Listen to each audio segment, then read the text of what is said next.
This is Texas Governor Greg Abbott in June of last year signing 7 laws that made it easier to own a gun in Texas.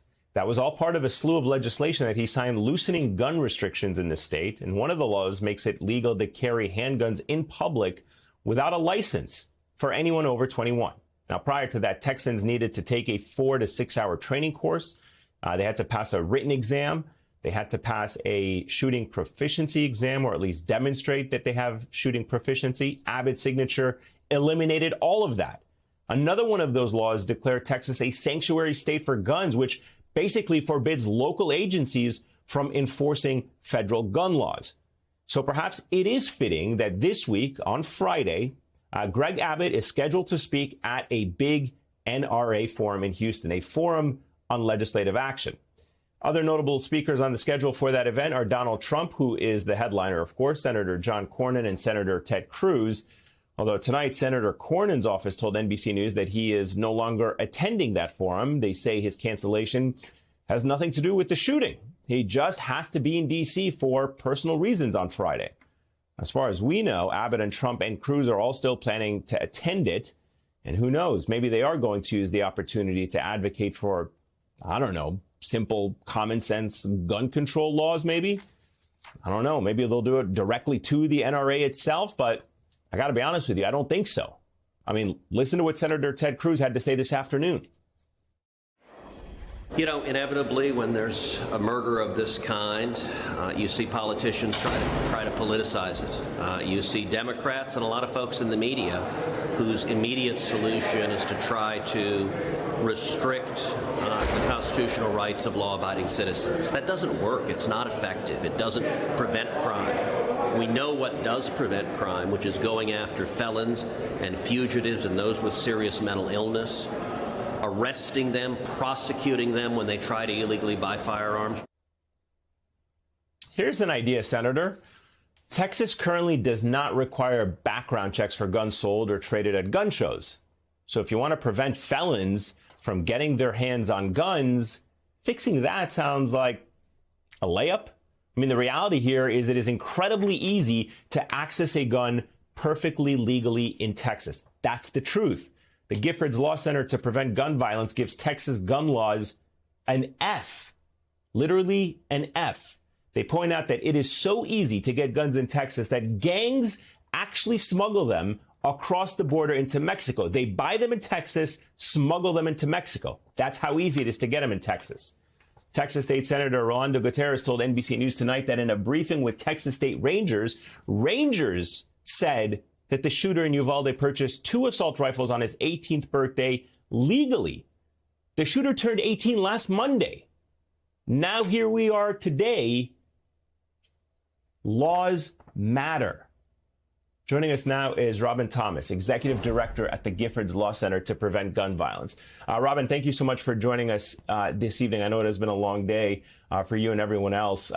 Prior to today, 2 of the deadliest mass shootings in the past decade, Sutherland Springs in 2017 and El Paso in 2019, they both unfortunately happened in Texas, and yet Republicans in Texas, they're still totally obsessed with making Texas as legally pro-gun as possible. How do you understand that? I mean, how is this still a winning issue for them politically when their constituents are being killed and they're trying to make it easier to get guns in their state?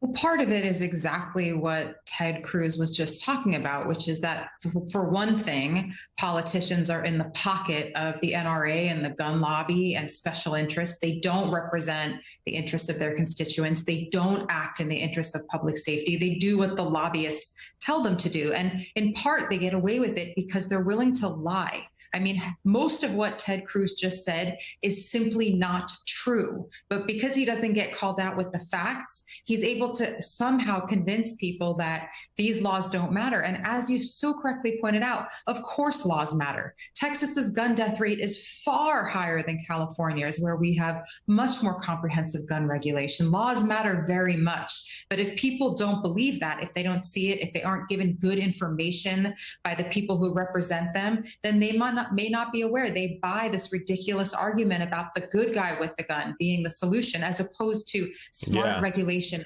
every other country in the world has somehow figured out. And they point to Chicago and say that, Chicago or Illinois have some of the toughest gun restriction laws, but the gun violence in Chicago continually is high, and gun violence is skyrocketing.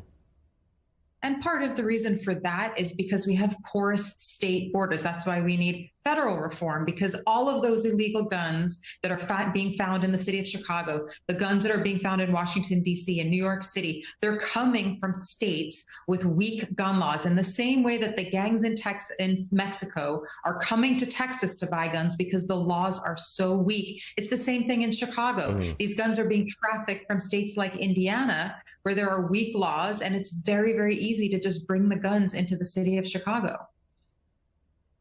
I got to ask you, I mean, it is well known, that, before the end of June, the Supreme Court will decide not just the future of Roe versus Wade, but most Americans actually don't realize that the court will also have a major ruling on a gun control case, the court's first major Second Amendment case, I would say, in more than a decade.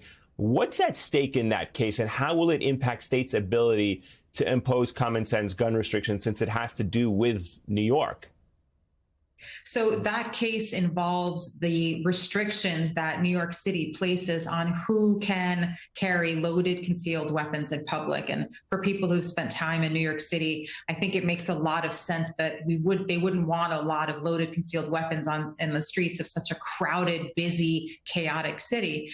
And that law, which had those sort of requirements for what it takes to get a permit to carry a loaded weapon in New York, is what's being challenged. Now, if that law is struck down, not only will it allow more people to carry loaded weapons in cities like New York, but it will also impact the laws in other states that have similar types of requirements and restrictions, like California and Hawaii and New Jersey and a whole slew of other states. So it challenges that sort of, we call it a permitting system around concealed weapons. The bigger concern is what else the court is going to say in that decision. Now, they could keep it pretty narrow, just strike down New York's law, which just means there needs to be a new law put in place that complies with the decision, or they could make broad sweeping statements about what kinds of gun laws are permissible and what standards are applied to the interpretation of gun laws. And that's what we've sort of worried about. We expect it to be not too broad, but it's hard to say with this court after what we read a few weeks ago with this Roe versus Wade decision. Yeah, absolutely, especially with the super conservative majority that it has. Robin Thomas, Executive Director at the Giffords Law Center to Prevent Gun Violence. Thank you so much for your time. I greatly appreciate your insights.